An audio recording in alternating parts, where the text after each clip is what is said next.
राधे राधे सभी को, welcome to my channel. आज हम मिस्टेक्स के बारे में बात करेंगे, गलतियों के बारे में बात करेंगे। हम सभी लाइफ में कोई ना कोई गलतियां करते हैं। कोई गलतियां हमें ज़्यादा नुकसान नहीं पहुंचाती, लेकिन कोई कोई ऐसे मिस्टेक्स हम कर जाते हैं जाने अनजाने में कि वो हमें पूरी ज़िंदगी भर घाव भी दे देते हैं और वो याद भी रहती है। ऐसे ही कुछ मिस्टेक्स मैंने अपने ट्रांसप्लांट के बाद, फर्स्ट ट्रांसप्लांट के बाद की थी, जो मैं आपके सामने डिस्कस करना चाहता हूँ। जैसे कि आप लोगों को पता ही है कि मैं पिछले 3 साल से डायलिसिस पे हूँ और मेरा एक बार पहले भी ट्रांसप्लांट हो चुका है। वो अराउंड 9 साल चला और 9 साल के बाद मुझे वापस किडनी फेलियर हुआ और मैं डायलिसिस पे आ गया। तो आज मैं आप लोगों के सामने कुछ ऐसी मिस्टेक्स के बारे में बात करूँगा जो मैंने की है, जो मेरे ट्रांसप्लांट फेलियर का रीज़न हो सकता है। और वही जो मिस्टेक्स हैं, वो आप लोग ना करें। भले आपका ट्रांसप्लांट हुआ हो, ना हुआ हो, लेकिन अगर आप हेल्दी हो, आप चल फिर सकते हो और अगर आपको ऐसा चाहिए कि आपके लाइफ में कभी भी कोई किडनी रिलेटेड प्रॉब्लम्स ना आए, तो ये वीडियो बहुत ही ध्यान से सुनना। ये वीडियो आपको बहुत ही ज़्यादा हेल्प कर सकती है। ये कोई ऐसे पॉइंटर्स के साथ मुझे बात नहीं कर रहा है, ये बहुत ही कैजुअल टॉक मैं आपके साथ कर रहा हूँ। बहुत ही गंभीर विषय जो होता है, जो अक्सर बात हम नहीं करते हेल्थ के लिए। तो जब मेरा 2013 में ट्रांसप्लांट हुआ, उसके बाद अराउंड 6-7 मंथ्स 8 मंथ्स तक मुझे रेस्ट करने बोला था डॉक्टर ने। आई मीन बाहर मत निकलना, ज़्यादा स्ट्रेस वाला काम मत करना। ये ये सारी चीज़ें डॉक्टर ने एडवाइस की थी और मैं डॉक्टर के एडवाइस के हिसाब से ही चल रहा था और अराउंड 7 to 8 मंथ्स तक मैं घर पे ही था। और जितना भी मेरी पढ़ाई थी और जितने भी मेरे असाइनमेंट्स थे, वो मुझे मेरी कॉलेज ने परमिशन दी थी कि मैं घर से ही करूँ। तो वो मैं घर से ही कर रहा था। 1 साल बाद जब मैं कॉलेज वापस जाना चालू हुआ, तो मैं मास्क लगा के घूमता था कॉलेज में भी और ट्यूशन्स में भी, क्लासेस में भी, जहाँ पे भी मैं जाता था, क्योंकि मेरा ग्रेजुएशन का टाइम था। तो वो ग्रेजुएशन डेज़ में मास्क लगा के अपनी दवाइयाँ टाइम से लेके और ये सारी चीज़ें एकदम प्रॉपर्ली मैं फ़ॉलो करता था। अब जब मेरा ग्रेजुएशन 2015 में ख़त्म हुआ और उसके बाद मैं एमबीए के लिए मैंने सोचा कि पोस्ट ग्रेजुएशन करना चाहिए, क्योंकि ग्रेजुएशन से तो बेसिकली कुछ होगा नहीं, तो मास्टर्स डिग्रीज़ भी हासिल करनी चाहिए। तो मैं एमबीए की तैयारी में लग गया, मैं एंट्रेंस एग्ज़ाम की तैयारी में लग गया। एंट्रेंस एग्ज़ाम दिया, एंट्रेंस एग्ज़ाम क्लियर किया, एमबीए की कॉलेज मिली और एमबीए की कॉलेज में मुझे दाखिला मिल गया 2016 में। अब ये 2016 मतलब मेरे ट्रांसप्लांट को 3 साल हो चुके थे। अब जो सारी प्रॉब्लम है वो यहाँ से शुरू होती है। देखिए, जब मैं ग्रेजुएशन कॉलेज में था तब पूरे कॉलेज को पता था, ऑलमोस्ट पूरे कॉलेज को पता था कि मेरी क्या हेल्थ इश्यूज़ है, मेरा ट्रांसप्लांट हुआ है और मैं मेडिकेशंस पे हूँ। मुझे बहुत सारी चीज़ें फ़ॉलो करनी है और बहुत सारी ऐसी चीज़ें थी जो ग्रेजुएशन वाले मेरे दोस्तों को भी पता थी और पूरे ग्रेजुएशन कॉलेज को पता थी। अब जब मैं एमबीए में आया, एमबीए में किसी को कुछ नहीं पता था कि मेरा ट्रांसप्लांट हुआ है, मैं मेडिकेशंस पे हूँ या यू नो जो भी मेडिकल हिस्ट्री था, वो मेरे एमबीए वालों को नहीं पता था, मेरे एमबीए कॉलेज को नहीं पता था और एमबीए के दोस्तों को, जो नए दोस्त बनने वाले थे एमबीए में, वो किसी को नहीं पता था और मुझे किसी को बताना भी नहीं था। आई डोंट नो, ये मेरा बचपना था या ये मेरी मिस्टेक थी, मुझे नहीं पता। लेकिन मैंने उन लोगों को मेरे मेडिकेशन हिस्ट्री के बारे में कुछ नहीं बताया। नाउ प्रॉब्लम यहाँ से स्टार्ट होती है। पहली सीख ये है कि अपनी जो मेडिकल कंडीशन है, किसी भी मेडिकल कंडीशन से आप गुजर रहे हो, चाहे वो किडनी हो, लिवर हो, कोई भी ऐसी चीज़ हो जिसकी आपने बहुत मेडिकेशंस ली है, आपका सर्जरी हुआ है या जो भी हुआ है, वो किसी के भी साथ छुपाने से कोई फ़ायदा नहीं है। आपको उसे बताना ही चाहिए और बताने में कोई शर्म नहीं है। मैंने शर्म की थी और मुझे पछताना पड़ा। वो पछताना कैसे पड़ा मैं आपको बताता हूँ। तो एमबीए कॉलेज स्टार्ट हो गई और एमबीए जैसे कि सबको पता है कि बहुत हेक्टिक होता है। असाइनमेंट्स होते हैं, लेक्चर्स होते हैं, ट्यूशन कोई नहीं होता, लेकिन पूरे-पूरे दिन की कॉलेज होती है। और बहुत बार ऐसा होता है कि हमको सुबह असाइनमेंट देते हैं, प्रेज़ेंटेशन देते हैं कि तुम्हें प्रेज़ेंटेशन अभी टॉपिक मिला है और शाम तक वो प्रेज़ेंटेशन आपको कंप्लीट करके सबमिट करना है। तो पूरा-पूरा दिन निकल जाता था कॉलेज में ही, और ऊपर से लेक्चर्स भी अटेंड करो, लेक्चर्स भी मिस नहीं होने चाहिए। तो लेक्चर्स के साथ भी अपना फ्री टाइम खुद ही निकाल के खुद ही प्रेज़ेंटेशन बनाओ। बहुत ही स्ट्रेसफुल है, और ये बहुत ही सेट प्रैक्टिस जैसे हम बोलते हैं वैसे ही एमबीए में होता है, और बहुत ही हेक्टिक हो जाता है कभी-कभी स्टूडेंट्स के लिए, और मेरे जैसों के लिए तो ज़्यादा हेक्टिक, क्योंकि डॉक्टर्स ने ये सलाह दी थी कि मैं ज़्यादा स्ट्रेस ना लूँ, ओके?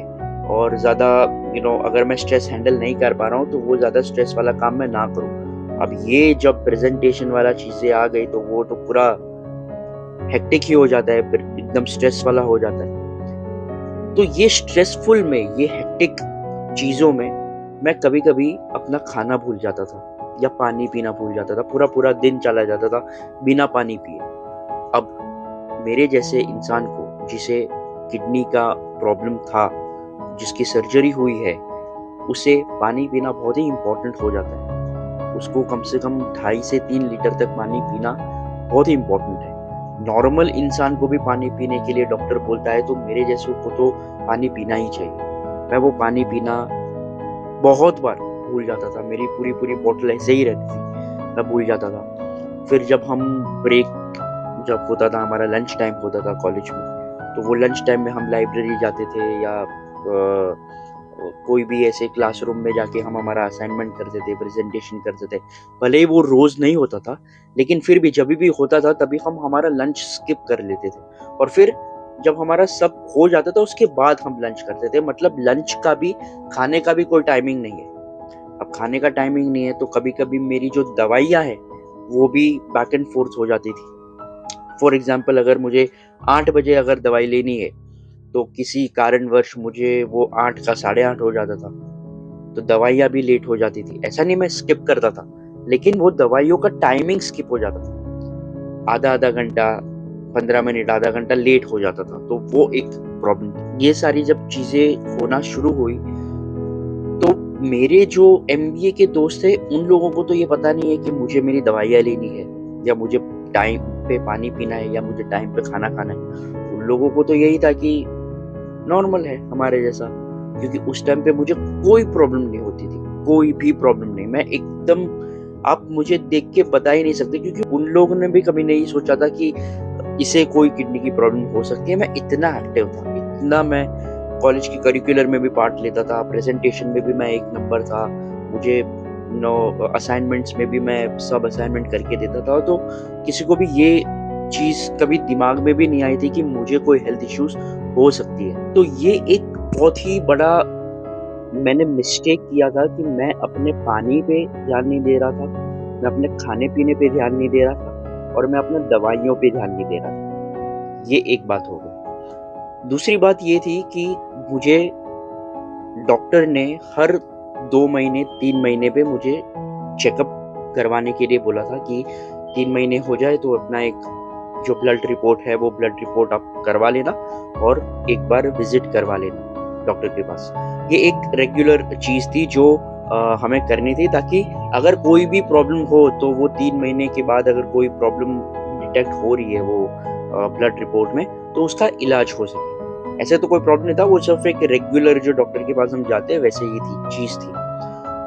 अब जब हम किसी चीज़ से बाहर आ जाते हैं ना, अगर कोई हेल्थ इश्यूज़ हमें है, और वो हेल्थ इश्यूज़ से हम जब बाहर आ जाते हैं, तो हमें ऐसा लगता है कि अब हम कभी बीमार होंगे ही नहीं। अब मुझे कुछ नहीं होगा, हम अमर हो गए, ऐसा लगता है। मुझे तो कम से कम ऐसा ही लग रहा था। तो मैं क्या सोचता था कि 3 महीने हो गए, कुछ प्रॉब्लम नहीं है, मुझे ना सर्दी है, ना खाँसी है, ना बुखार है। फालतू में मैं अपना 1000-1500 की रिपोर्ट करवाऊँ, और फिर डॉक्टर के पास जाऊँ, डॉक्टर डॉक्टर को बताऊँ, क्यों है ये सारी चीज़ें? मैं 15 दिन के बाद जाता हूँ, अभी मेरे पास टाइम नहीं है। तो मैं ऐसे करके 10 दिन के बाद जाता हूँ, 15 दिन के बाद जाता हूँ, चल कोई नहीं। ऐसे-ऐसे करके मैं टालता रहता था। तो वो 3 महीने का जो मुझे बताना था, वो कभी-कभी 4 महीने हो जाते थे। कभी-कभी 4.5 महीने हो जाते थे। तो ऐसे जाता था मैं, और मैं जब जाता था तब डॉक्टर साहब मुझे स्कोल्ड भी करते थे कि भाई क्या है ये? 3 महीने के बाद बुलाया था तो तू 4 महीने के बाद क्यों आया? मैं बोला सर कॉलेज में ऐसा था और ये ऐसा था, ये वैसा था, ऐसा करके मैं बोल देता था सर को। अब सर भी क्या करेंगे, डॉक्टर भी क्या ही करेंगे।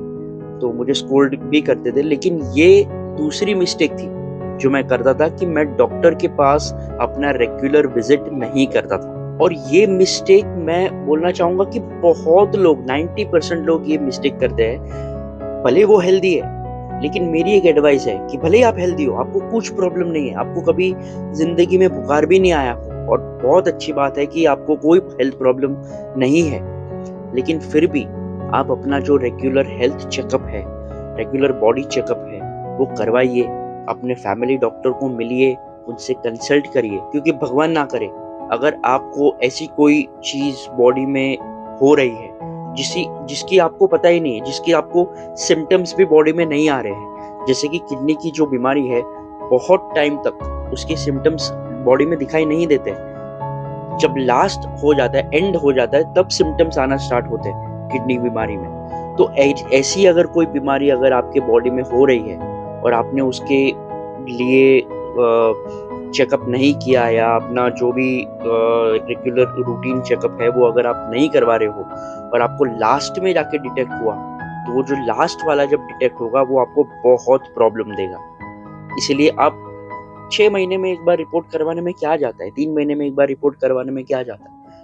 रिपोर्ट करवा दीजिए, अपना बॉडी चेकअप करवा दीजिए। और आजकल तो फैमिली डॉक्टर तो हर किसी के होते हैं, तो अपने फैमिली डॉक्टर को कंसल्ट कर लीजिए, व्हाट्सएप पे शेयर कर दीजिए कि भाई ये देखो मेरा रिपोर्ट है, आप एक बार चेक कर लीजिए, देखिए इसमें अगर कुछ प्रॉब्लम है कि नहीं है।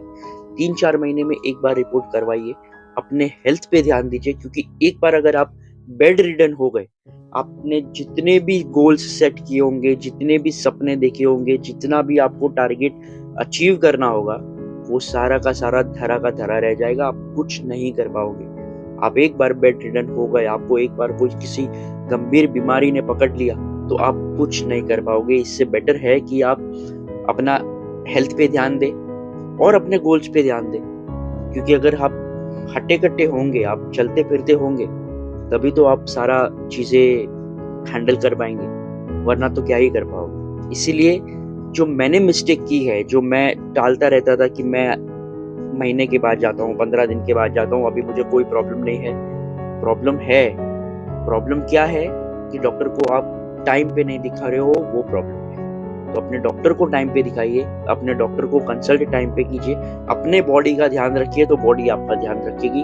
आप जिंदगी में सब कुछ कर पाओगे। एक हेल्दी इंसान सारी जंग जीत सकता है, जो चाहे कर सकता है, लेकिन अगर आप एक बार बेड रिडन हो गए तो आप कुछ नहीं कर पाओगे। और ये मैं आपको डरा नहीं रहा हूँ, ये मैं आपको एक एडवाइस दे रहा हूँ कि जो मैंने मिस्टेक की है, जिसकी वजह से ये सारी चीजें जो हो रही है मेरे साथ, वो आप ना करें, और आप रेगुलरली अपना हेल्थ पे ध्यान दीजिए। तो ये थी कॉलेज की बात, जो मैंने कॉलेज में मिस्टेक्स की।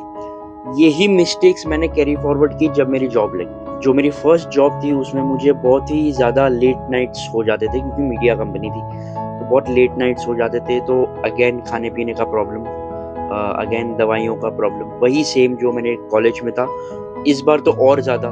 क्योंकि कॉलेज में तो कैसा था कि 6-7 बज रहे तो हम घर पे चले जाते थे, यहाँ पे तो 12-12 1-1 बजे तक ऑफिस में ही रहते थे। तो पता ही नहीं चलता था कि पानी कब पीना है, खाना कब है, और दवाइयाँ कब लेनी है, कुछ कुछ अता पता नहीं था।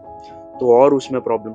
तो ये सारी जो चीजें थी ना, जो मेरे कॉलेज से शुरू हुई, और उसके बाद जब जॉब हुई, और उसके बाद जब कोरोना आया, कोरोना में तो घर पे थे, तो सब हैंडल हो गया। लेकिन जब कोरोना के बाद, जब मुझे 2021 से जब मुझे थोड़ी थोड़ी जब बॉडी में प्रॉब्लम स्टार्ट हो गई थी, तो वो एक टाइम था जब मुझे पता चला कि बहुत देर हो गई, क्योंकि ये सारी जो चीजें थी ना, वो पाइल अप हो गई। ये धीरे धीरे धीरे धीरे करके पाइल अप होते होते होते होते 21 में उसका रिजल्ट आ गया सामने कि भाई अब बॉडी झेल नहीं पा रही। जो तूने मिस्टेक्स किए हैं, जो तूने कर्म किए हैं, वो कर्म का भुगतान करने का टाइम आ गया है। और उस टाइम तक भी मुझे ये नहीं लग रहा था कि मैं डायलिसिस पे चले जाऊँगा। क्योंकि ऐसा ही था ना, तभी तभी जब जब जैसे कि मैंने कहा कि जब हम हेल्दी होते हैं तभी तो ऐसा ही लगता है कि हम अमर हैं, हमको तो कुछ नहीं होगा, हम कभी बीमार तो पड़ ही नहीं सकते। बहुत ऐसे हेल्दी लोग हैं, बहुत सारे ऐसे लोग हैं जिनको ऐसा लगता है कि वो लोग कभी बीमार पड़ ही नहीं सकते। वो लोग को कभी बॉडी में कोई प्रॉब्लम हो ही नहीं सकता, ना शारीरिक कोई प्रॉब्लम हो सकता है, ना मानसिक कोई प्रॉब्लम हो सकता है, ऐसे चौड़े होके चलते हैं। कभी भी कुछ भी हो सकता है अगर आप अपनी बॉडी का ध्यान नहीं देते हो, आप अपने आप पे ध्यान नहीं देते हो। आपको क्या लगता है कि ये जो योगा वाले लोग हैं, जो मेडिटेशन वाले लोग हैं, जो रिट्रीट्स करते हैं बहुत सारे, ये क्यों करते हैं? ये इसलिए करते हैं ताकि आप अपनी जो नॉर्मल रेगुलर लाइफ है, जिसकी वजह से आप खुद पे ध्यान नहीं दे पा रहे हो, ये सारी चीजें करके कम से कम आप खुद पे तो ध्यान दो। खुद की बॉडी पे तो ध्यान दो, खुद की मेंटल हेल्थ पे तो ध्यान दो। बहुत सारे लोगों को लगता है कि स्ट्रेस जो हम लेते हैं मेंटली, जो हमें प्रॉब्लम्स होती है, उसका बॉडी से कोई लेना देना नहीं है। ऐसा नहीं है। आपको क्यों लगता है कि जब आप हॉस्पिटल में एडमिट होते हो तो बहुत सारे लोगों को, बहुत सारे रिश्तेदारों को, आपके खुद के रिश्तेदारों को आपसे मिलने क्यों नहीं दिया जाता? वो इसलिए नहीं दिया जाता ताकि आप रेस्ट लो। जितना ज्यादा रेस्ट लोगे उतना ज्यादा बॉडी रिकवर करेगी। तो रेस्ट का मतलब क्या है?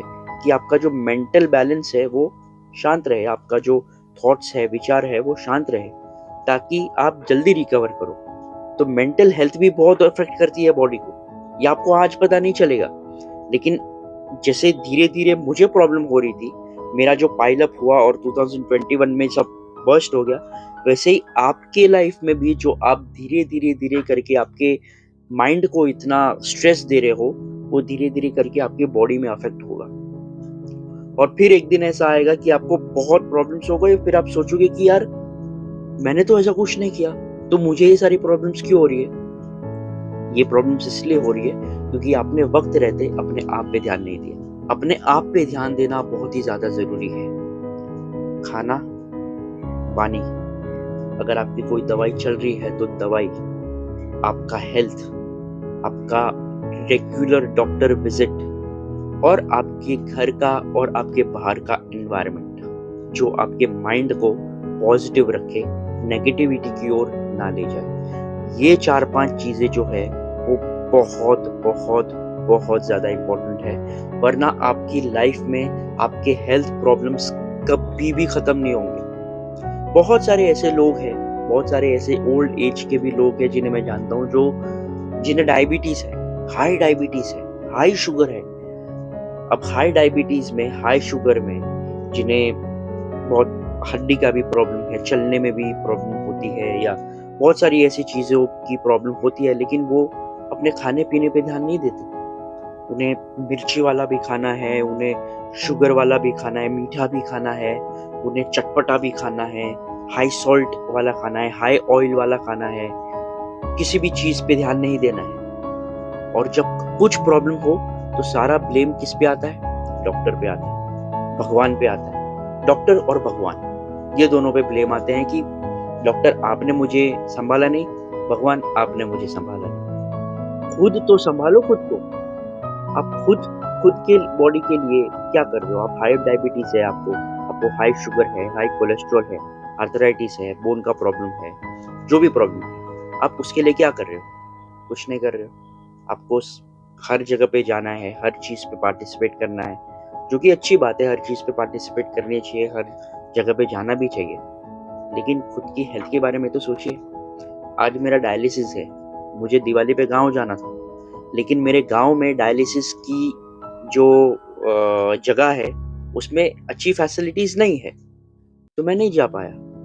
इसका मतलब क्या हुआ कि मैं जबरदस्ती जाऊं? अगर मैं जबरदस्ती गया होता कि जो होगा देखा जाएगा, तो आज मैं आप लोगों के सामने ये वीडियो बना पाता? नहीं, क्योंकि मुझे कुछ ना कुछ वहां पे इन्फेक्शन होता, और किसी ना किसी वजह से मुझे और ज्यादा हेल्थ में प्रॉब्लम्स होती, मुझे मुंबई आना पड़ता, मुंबई में आके मुझे एडमिट होना पड़ता, डॉक्टर्स मुझे और ज़्यादा दवाइयों पे, मेडिकेशंस पे डाल देते, शायद मेरा डायलिसिस में भी ज़्यादा बार डायलिसिस करवाना पड़ता, या जो भी चीज़ें होती वो मुझे करनी पड़ती। बेटर है कि भले ही मैं गाँव ना जा पाऊँ, जब मेरा ट्रांसप्लांट हो जाएगा या जब मैं ठीक हो जाऊँगा, जब सिचुएशंस बेटर होगी तब चला जाऊंगा। सिंपल। हेल्थ ज़्यादा इम्पोर्टेंट है या घूमना फिरना ज़्यादा इम्पोर्टेंट है? ये जो सारी मिस्टेक्स है, ये सारी मिस्टेक्स ही हमें हेल्थ में प्रॉब्लम्स लाती है और ये चीज़ हम समझते नहीं हैं। ये सारी जो मिस्टेक्स मैंने की है, ये मिस्टेक्स आप मत करना। और लास्ट सबसे इम्पोर्टेंट चीज़, मैंने तो नहीं की थी लेकिन मैं ये पॉइंट बोलना चाहता हूँ, सिगरेट और शराब, ये दो चीज़ आजकल बहुत मॉडर्न लोगों को, यंगस्टर्स लोगों को ये लगता है कि सिगरेट पीना एक कूलनेस की निशानी है, कि कूल लगता है सिगरेट पीने से और स्ट्रेस चला जाता है, और बहुत ही ज़्यादा स्ट्रेस है तो सिगरेट पीने से वो स्ट्रेस कम हो जाता है, दारू पीने से वो स्ट्रेस कम हो जाता है। इनफैक्ट बहुत सारे ऐसे डायलिसिस में भी है जो सिगरेट पीना ख़त्म नहीं किए, वो डायलिसिस में है, डायलिसिस करवा रहे हैं लेकिन अब तक सिगरेट पे गिव अप नहीं कर पा रहे। सिगरेट पीने से आपके लंग्स, ये तो मुझे बोलने की ज़रूरत नहीं है क्योंकि बहुत सारे लोगों में बहुत सारी अवेयरनेस तो है ही। ऐसा नहीं है कि अगर कोई इंसान मिस्टेक कर रहा है तो उसे पता नहीं है कि वो मिस्टेक कर रहा है, उसे पता होता है लेकिन वो फिर भी मिस्टेक करता है ये सोचकर कि कुछ नहीं होगा, एक बार करने से कुछ नहीं होगा, 2 बार करने से कुछ नहीं होगा, लेकिन वो 1-2 बार में ही ऐसी चीज़ें हो जाती है जिसका पछतावा हमें लाइफ टाइम होता है। बहुत सारे ऐसे लोग हैं जो तंबाकू खाते हैं, गुटखा खाते हैं, सिगरेट पीते हैं, दारू पीते हैं, उनकी वजह से उनके फैमिली वालों को भी भुगतना पड़ता है। इसीलिए सिगरेट, दारू, तंबाकू, ये सारी चीज़ें अगर आप लेते हो तो गिव अप कर दो, क्योंकि ये सारी चीज़ों से आपको इतनी हेल्थ प्रॉब्लम्स होगी, आपको इतना भुगतना पड़ेगा। भले आपको अभी नहीं पता चल रहा है, ये मेरी बातें भी आपको बकवास लग रही होगी कि क्या बकवास कर रहा है ये, लेकिन ट्रस्ट मी, ये सारी चीज़ें आपको अगले 5 साल में, अगले 10 साल में इतनी प्रॉब्लम्स देगी और आपके साथ साथ आपके परिवार वालों को, आपके बच्चों को, आपकी बीवी को, आपको क्यों आपके बच्चों और बीवी को आपके पीछे पीछे लगवाना है? आपको यही चाहिए कि आपके बच्चे और आपकी बीवी आपके आगे पीछे घूमते रहे, आपकी दवाइयों के पीछे घूमते रहे, आपके डॉक्टर्स के, आपके साथ आपके डॉक्टर्स के चक्कर वो भी काटें। उनको अपनी लाइफ जीने दो और अपनी लाइफ खुद हेल्दी होके जियो। बहुत सारी ऐसी चीजें हैं जिस पे आपको डोपामाइन मिल जाएगा, आपको वो किक मिल जाएगी। बहुत सारी ऐसी चीजें हैं, वो करिए। सिगरेट दारू में कुछ नहीं रखा। ये बहुत ही बड़ी प्रॉब्लम है जो डायलिसिस पे होते हुए भी, अगर डायलिसिस पेशेंट्स, उनको पता है कि मैं उनको ही ये चीज़ बोल रहा हूँ। अगर आप मेरी ये वीडियो सुन रहे हैं तो प्लीज़ गिव अप करिए। सिगरेट दारू से आप अपने साथ साथ अपने फैमिली वालों को भी और ट्रबल में डाल रहे हो। आप तो ऑलरेडी ट्रबल में हो ही, अपने फैमिली को भी और ट्रबल में डाल रहे हो। सिगरेट दारू से कोई स्ट्रेस कम नहीं होता, ऊपर से बीपी बढ़ता है। बीपी हाई होगा तो किडनी पे और इफेक्ट होगा, हेल्दी लोगों की किडनी पे और इफेक्ट होगा, डायलिसिस वाले लोगों के आपके लंग्स और खराब होंगे, तो आपको लंग्स की भी बीमारी होगी, लिवर की भी बीमारी होगी। तो अगर आप सिगरेट दारू पी रहे हो तो प्लीज छोड़ दीजिए। तो ये एक बहुत ही कैजुअल वीडियो मुझे बनाना था, बहुत टाइम से बनाना था, कि जो मिस्टेक्स मैंने की थी फर्स्ट ट्रांसप्लांट के बाद, जिसकी वजह से मुझे वापस डायलिसिस पे आना पड़ा, और अभी मैं वेट कर रहा हूँ कि मेरा सेकेंड ट्रांसप्लांट कब हो। आप ये सारी चीज़ें, ये सारी मिस्टेक्स मत करिए। अपने हेल्थ पे ध्यान दीजिए, अपने खाने पीने पे ध्यान दीजिए, अपने दवाइयों पे ध्यान दीजिए और अपना डॉक्टर का कहा मानिए। ये 3-4 चीज़, 5 चीज़ अगर आप कर रहे हो, और सिगरेट दारू मत पीजिए, ये 4-5 चीज़ अगर आप कर रहे हो तो आपको लाइफ में कुछ नहीं होगा। आप एक आराम से हेल्दी लाइफस्टाइल जी पाओगे। यही मुझे ये वीडियो के माध्यम से आप लोगों को बताना। आई होप आप लोगों को वीडियो पसंद आया होगा। अगर पसंद आया हो तो अपने फ्रेंड्स एंड फैमिली के साथ ज़रूर शेयर करना और उनसे ये मिस्टेक्स अवॉइड करने के लिए रिक्वेस्ट करना, और खुद भी ये सारे मिस्टेक्स मत करना। मेरी लाइफ से अगर आप कुछ सीखना चाहते हो तो यही मैं दरख्वास्त करूँगा कि ये सारी चीज़ें सीखें। तो मैं ये वीडियो को एंड करता हूँ। मिलते हैं अगले वीडियो में, तब तक के लिए हरे कृष्णा, ओम नमः शिवाय।